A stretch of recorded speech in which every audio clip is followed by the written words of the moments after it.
Ndugu zangu, nataka niwaambie kitu kimoja asubuhi ya leo.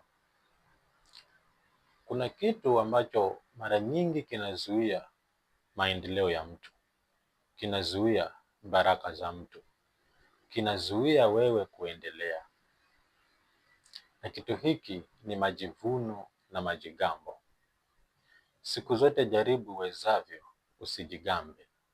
Siku zote jaribu uwezavyo usijivune.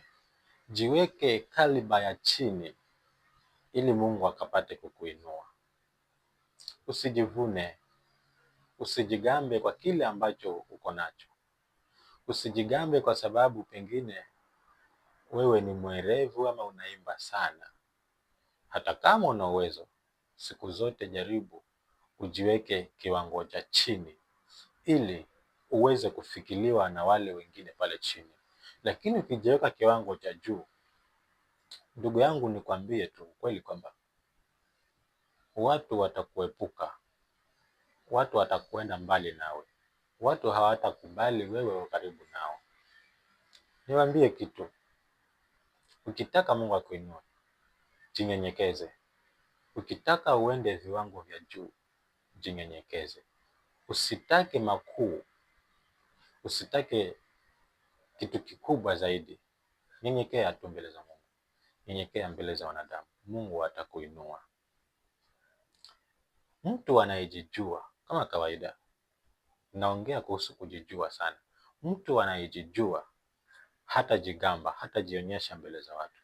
Kama unajijua na umejielewa, hautajionyesha mbele za watu kwamba wewe unaweza. Watu wenyewe watakuona na watakuongelea juu yako. Yesu akaambiwa, je, wewe ni mfalme wa Wayahudi?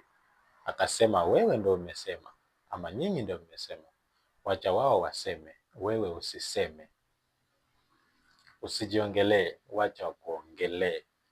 Usijivune wala usijigambe. Siku zote tamani wewe uwe chini, Mungu atakuinua. Na hii mambo ya kuwa chini, ya kujiweka chini, yanasaidia kuleta amani. Hapo mimi aliongelea kuhusu amani.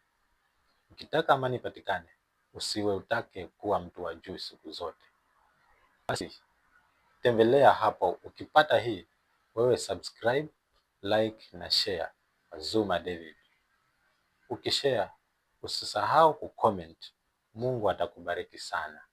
Nyenyekea mbele za Mungu, nyenyekea mbele za wanadamu. Mungu hatakuacha kamwe. Bye bye.